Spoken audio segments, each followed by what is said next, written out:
Hey everybody, Sean from Movie Assault here. It's time once again for another entry into the Halloween 15 for 2025. Excuse me. And this is episode 4, and I wanted to take a look at Oculus from 2013. Here's the Blu-ray, here's the front, and here is the back. This is a film that was directed by Mike Flanagan. It was written by Mike Flanagan and Jeff Howard. Mike Flanagan, of course, is the director of The Life of Chuck and Dr. Sleep, among other interesting movies. Doesn't always do Stephen King adaptations. This one is one, of course, that he co-wrote from an original idea by himself. It was also a short film, 30-minute short film, which is included on the Blu-ray.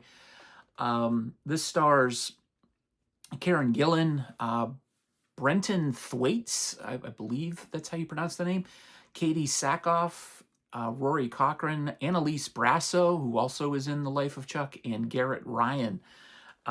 This is a movie that I'm surprised I don't hear more about. I'm actually kind of shocked I don't hear more about. Maybe it's just because it's kind of a generic title or the title of another movie. There is another movie called Oculus. But it's a pretty effective supernatural, psychological thriller, horror film. It kind of plays with perspective in unique ways. Maybe I'm not hearing about it from the right people, or I don't hang around the right people who have seen this, but I am not hearing too much about this. I picked this up at Big Lots for $5, and it was a nice surprise. It's an interesting plot.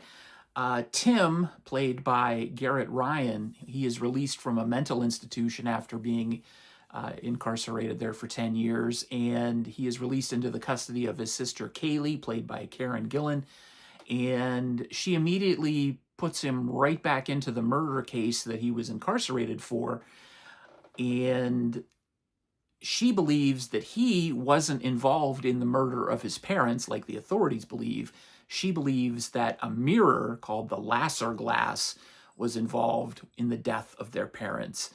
And she sets up sort of an experiment or a way of proving that this Lasser glass is the culprit in the death of their parents. And I won't get into anything more than that as far as the plot goes. This has an interesting backstory. It has somewhat well-drawn characters. It doesn't rely on jump scares. It creates an atmosphere all on its own. Really what it does is it plays with perspective and unreliable narrators to really create and just sort of keep you off kilter as a viewer, so you're not really sure what you're looking at. Sometimes it creates flashbacks. Sometimes flashbacks and what's happening in the current time meld into each other, so you're not sure what you're watching. It sounds like it would be confusing, but due to the direction and the writing, it's actually not confusing. So it's really interesting. It is scary, more creepy, I would say, than scary. There are some jump scares, but it doesn't depend on them. And I just think it's an interesting